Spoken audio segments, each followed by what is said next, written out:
Hi, a very good evening. I hope you guys are all doing good. So today's live session, quick revision class, will focus on few select topics from public health dentistry. So I hope you guys are ready. So please confirm the audio and video streaming and let me know if you want me to raise my voice. Okay, perfect. So we shall proceed with our discussion. Hi Anila, hi Soni, all good? Good to hear that. A very good evening once again. So today I met a new friend and his name is Good Boy. So I met Good Boy today and I've asked him, how are you? And Good Boy answered by saying that he's not doing so well. Good Boy said that he's feeling bored, he's feeling monotonous. And when I tried to inquire further, he said, my life is very boring. I have nothing to show off. So why should I be excited and happy? Then I told to Good Boy that I have a camera and I'm going to take some beautiful pictures. All you need to do is just pose for the camera or pose to the camera. Then Good Boy said, sure, why not? And here is how the Good Boy posed.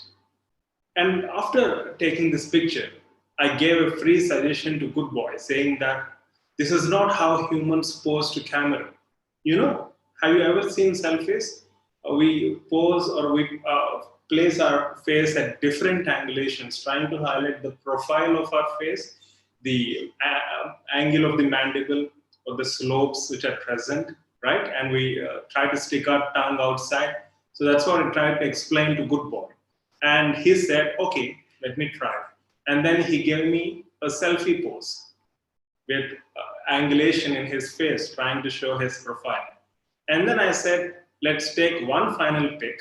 And I'm sure all our YouTube subscribers, all our dental registered students, every one of those who are watching your picture will really feel happy for you. Then Good Boy said, yes, this will be my final pose.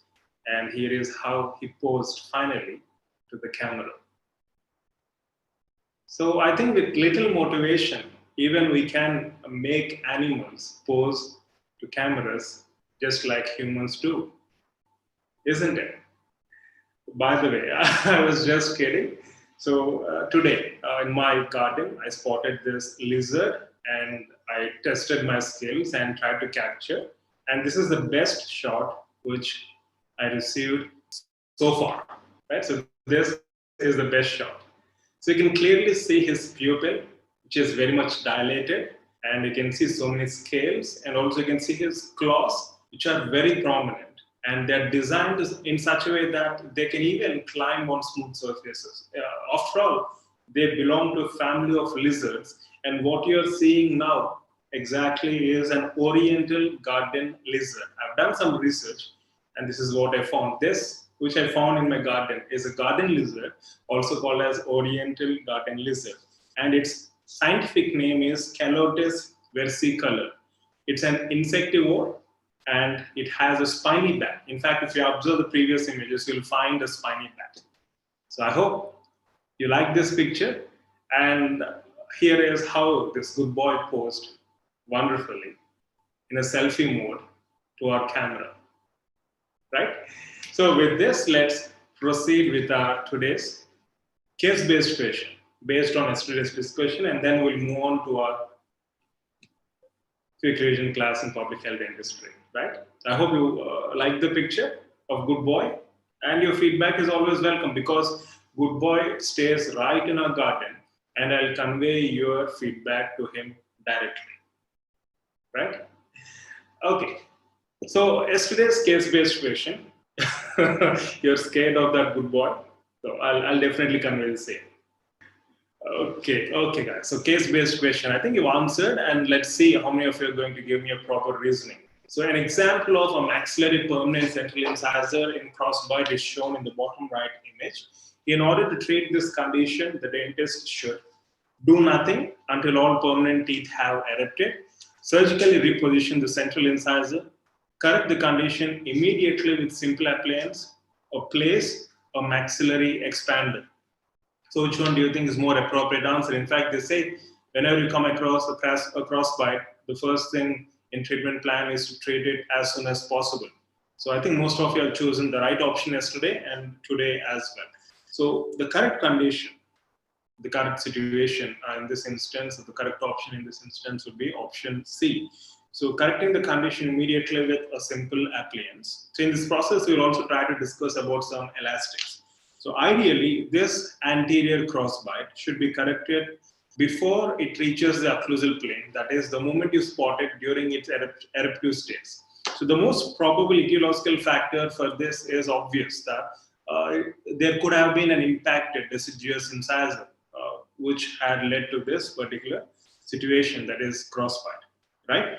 So also, how do you treat this? You mentioned about some elastics. So cross elastics from maxillary lingual to mandibular labial can be used to correct a single tooth crossbite, or you can also go with a maxillary removable appliance.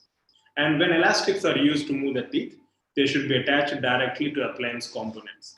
An anterior crossbite, in case of primary dentition, usually indicates a skeletal deformity or a skeletal growth problem. So that is something which I want you guys to make a note of. And also regarding elastics, there is some literature regarding elastics. I would like to review the same for your convenience and benefit. So elastics, they are available as rubber bands. You might have seen rubber bands being used as elastics or elastic threads or formed shapes for specific purposes. They are used to move teeth or ligate archwires to brackets or for intermaxillary traction or for separation. I've seen them being used for separation as well as for moving teeth. So elastics are always attached to brackets and archwires and never around a naked tooth. And we have class 1 elastics or intramaxillary elastics, class 2 elastics or intermaxillary elastics, and then also we have class 3 elastics and crossbite elastics. In case of crossbite elastics, these are worn from the lingual of one or more of maxillary teeth to the buccal or labial or of one or more teeth of mandibular to help treat these crossbites, right? So option C, as most of you have rightly chosen, is right answer. Tongue blade, of course, can be used for correcting crossbite. Good. Now, let's move on to our proper topic for today's discussion, quick revision classes from public health dentistry, our 12th live session. So here is the first question. I think this is the repetition from previous NEET MDS, and I'm sure you're going to answer this correctly. We even have this question in our test series. So the question is type 3 of examination according to ADA. So according to ADA, we have different types of examination. So what is type 3? So option A, complete examination using mouth mirror and explorer with full mouth radiographs and additional diagnostic methods. Option B, limited examination using mirror and explorer, good illumination and biting radiographs. Option C, examination using a mirror and explorer only using good illumination. Option D, screening procedure using tongue depressor and available illumination. So among these, which one do you think suits to type 3 type of examination? So there are different types of examinations, and keep answering. According to American Dental Association, there are 4 types. So type 1, 2, 3, and 4. Type 1, this includes a complete examination using mouth mirror and explorer, good illumination, full mouth radiographs, and additional diagnostic methods, if indicated, such as study models, pulp testing, transillumination, lab investigations, etc. So it encompasses everything. Type 2, this is a limited examination using mirror and explorer, good illumination, and biting radiographs, periapical radiographs if needed. Type 3, we'll deal with that later. Type 4, this is screening only procedure using a tongue depressor and available illumination. So as most of you have answered, I think you covered A, B, and C. Why not D? Okay, so type 3, it includes examination using a mirror and explorer only using good illumination. So as most of you rightly mentioned, option C is right answer. Consider this topic very, very important. Now, let's move on to our next question. As I said, if you're right, fantastic. If you're wrong, you can update the information and progress accordingly. You have literally nothing to worry about as long as you're giving your best. Okay. Second question, which of the following tooth surface is examined in OHIS? buccal surface of lower molars, lingual surfaces of upper molars, buccal surfaces of lower premolars, labial surface of lower central incisors. So you're talking about options being very close. So this falls under that category. So which one do you think is more appropriate answer? So simplified oral hygiene index, that is OHISX. So this was given by Greeny and Vermilion way back in 1964, which offers a rapid method of evaluation of oral cleanliness of population groups, but lacks in degree of sensitivity in comparison to original OHI index, which is more extensive comparatively. So this simplified version differs from the original index in the number of tooth surfaces scored, that is 6 versus 12, the method of selecting tooth surfaces to be scored, and the scores which can be obtained. So while selecting teeth for OHIS index, so 6 surfaces are examined for OHIS, 4 from posterior and 2 from anterior teeth are selected. And regarding the surfaces to be seen, 6 surfaces are examined, again 4 from posterior and 2 from anterior. So the 4 posterior include upper and lower molars, where in case of upper molars, the buccal surfaces of selected teeth are inspected. In case of lower molars, the lingual surfaces of selected teeth are evaluated. So obviously, based on presence of the salivary gland ducts. So in that way, it would be easier for you to remember. So in case of upper molars, you have parotid duct opening, so the buccal surfaces are being inspected. In case of lower molars, submandibular gland openings and also lingual aspect is evaluated. In case of upper and lower central incisors, the labial surface is scored. Okay, I hope it's clear. So as most of you have mentioned, yeah, I think it's an equal division, but I think majority of you have chosen option D. Option D is the right answer. Okay, option A is not the right answer because in case of lower molars, lingual surfaces are evaluated. Okay, good. Option D is right answer. Keep it up. Again, as I said, if you're right, that's wonderful. If you're wrong, it's time to update the information and progress accordingly. There is no point in worrying. Okay, now let's move on to next question.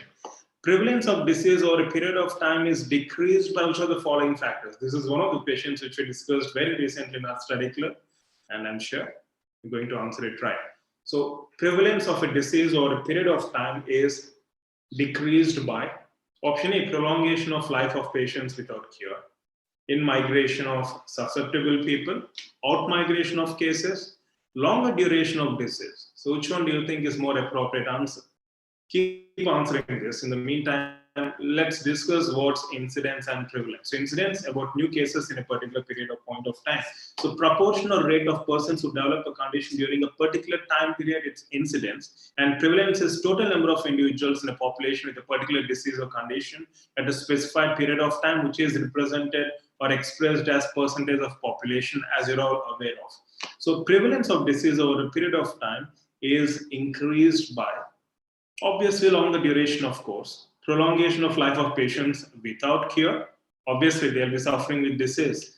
Increase in incidence also leads to increase in prevalence. In migration of susceptible people, that's the reason why we're having this border lockdowns, and better reporting. So more testing, more cases, which is obviously evident as in case of United States. More testing, more cases, more prevalence. Whereas prevalence is decreased by shorter duration of course, which is quite obvious, and high case fatality rate from without disease, and because people die, and so when you count, the number would decrease. Decrease in incidence or obviously would lead to decrease in prevalence. So these are interlinked. Out migration of cases, obviously, improved cure rate of cases, right? So this seems very self-understanding and self-explanatory in nature. So these are the various factors which either increase or decrease prevalence. So as most of you have chosen option C, out migration of cases, prevalence decreases. If you want to push your people from that community, that's up to you. Okay, wonderful. So option C is the right answer. Now let's move on to the next question. Screening conducted on those who screened positive for the first time and are recalled for further testing. So what do you call this kind of screening? Multiphasic screening, selective screening, two-stage screening, random screening. And let me give you a hint. The question has answer in itself, right? So go through the question and all the options at least twice. So we have different types of screenings: high risk or selective screening, where it is done to detect specific disease or predisposing condition in people who are known to be at high risk of having or developing the condition. That's high risk or selective screening. In fact, selective screening is being done even for COVID in certain locations, like random testing and all, in bus stands, in airports and all. Selective screening. Multiphasic screening is application of two or more screening tests in combination to a large number of people at one time. That is multiphasic, or several phases, two or more screening tests. Two-stage screening is conducted on those who screen positive for the first time and are recalled for further testing. So this process is less expensive, as less invasive and less uncomfortable test is done first. Okay, so this is about two-stage screening. So which option do you think is more appropriate answer? Very good. So option C is the right answer. Screening conducted on those who screen positive for the first time and are recalled second time for further testing. So this is two-stage screening. Now, let me conclude with this question. Appears easy, but let's see how many of you are going to answer it right. The kind of data where there is meaningful difference between data points, but no true zero. Nominal data, ordinal data, ratio, all of the above. So which one do you think is more appropriate answer? So we have a hint in the question, there is no true zero. So which option do you think is more appropriate answer? So the kind of data where there is meaningful difference between data points, but no true zero. Okay. Before I give you the answer, I would like to review some additional information in regard to this question. So as you can see, various types of data, nominal data, so you can see categories.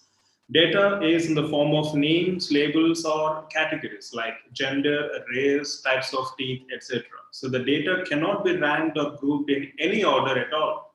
You can't say white more than black. If you say so, it is racism, right? So these categories cannot be placed or ranked or grouped. Okay, so that's nominal data. Ordinal data, there can be some sort of ordering, but the differences are meaningless. You say first rank, you got first rank, I got last rank. So what? There is no meaningful difference between first rank and second rank and 10th rank and 100th rank. The marks might vary. So there is no meaningful difference, right? Example, large, medium, small, good, bad, etc. Right? There is an order, but there is no meaningful difference. Whereas interval, so as you can see, interval, equal spacing. Take for example a scale, or take for example a thermometer. So you can see equal spacing, 0 degrees to 1 degrees, 1 degree to 2 degree, 2 to 3 degree, or even Fahrenheit for that matter. Interesting thing here is when I say the temperature is 0 degrees, it doesn't mean that there is no temperature. 0 doesn't mean that it's absent. 0 means it has a particular context, right? So now let's get back to the question again. The kind of data where there is meaningful difference between data points, but no true zero. So which one do you think is the right answer? I'm sure you're going to answer it right now. So interval data, there are meaningful differences between data points. That is, between 1 degree to 2 degree, the difference is only 1 degree. Between 100 degrees to 101 degree, the difference is only 1. So there is a meaningful difference between data points. However, there is no true zero. Just because the temperature is 0 doesn't mean that there is no temperature. It's only cool. It means it's only cool. It's only 0 degrees, right? So there is no true zero. What about ratio? So ratio, this is similar to interval. As you can see, the similarities between interval and ratio, both are same. However, in case of ratio, there is true zero. And we have some examples like height, weight, length, distance traveled, etc., where each point value can be expressed as a meaningful ratio to another. We can say twice the weight, we can say twice the height, right? And also when we say the weight is 0, which means there is no weight, it's weightlessness, right? So there is meaningful zero. So that's the difference between the interval data and ratio data. That is, there is true zero in case of ratio. Right? Now let's review this question once again. The kind of data where there is meaningful difference between data points, but no true zero, which means it has to be ratio or interval, but no true zero happens in case of interval, as we have just seen, Celsius degrees or Fahrenheit. So none of the above is right answer. I'm really sorry for making you fall in soup. I have eliminated the right answer from this question. So it's none of the above. Interval is the right answer. If you're angry at me, that's absolutely fine. But if you learn something, that's even fantastic. So you can just make a note of this. Exactly, it's none of the above. You can just make a note of this, or you can take a snap, a picture, and then try to understand accordingly. And if you need any further clarification, you can always get back to me and out clarification form 24/7. Okay, so let's wind it up with a quick summary. So you've seen different types of examinations. Consider this very, very important. 4 types of examinations and various surfaces being scored in case of simplified OHI index and prevalence of disease. So how does it, what are the factors which increase the prevalence and factors which decrease the prevalence, and screening, different types of screenings. We have done some review regarding the same, and also different types of data. Often we have several questions from these so-called basic topics. Appear very simple, but you should never make any mistakes in the so-called simple questions. Okay, so this is some additional information, and that's it. Yeah, nominal data. For example, you say like you can say incisors, canines. They fall under nominal data, or white race, black race, nominal data. Gender, males, females. So all of these, they fall under nominal data. That is, they are categories, nominal or categories. Whereas ordinal means order, like ranks, or you can say goodness quotient, right? Good, bad, very bad, something of that sort. Or the length, large or longer, shorter, very shorter. So when there is a specific order, then we categorize that as ordinal. Right. So, anyways, you need any further clarification, as I said, you can always get back through mail. And also, I think we discussed the very same in our test series also. So, nominal data, ordinal data, interval, and then a ratio. Okay. So, I hope you found the session informative, and let's conclude this discussion. And really appreciate your active participation. Just keep this consistency and enthusiasm going.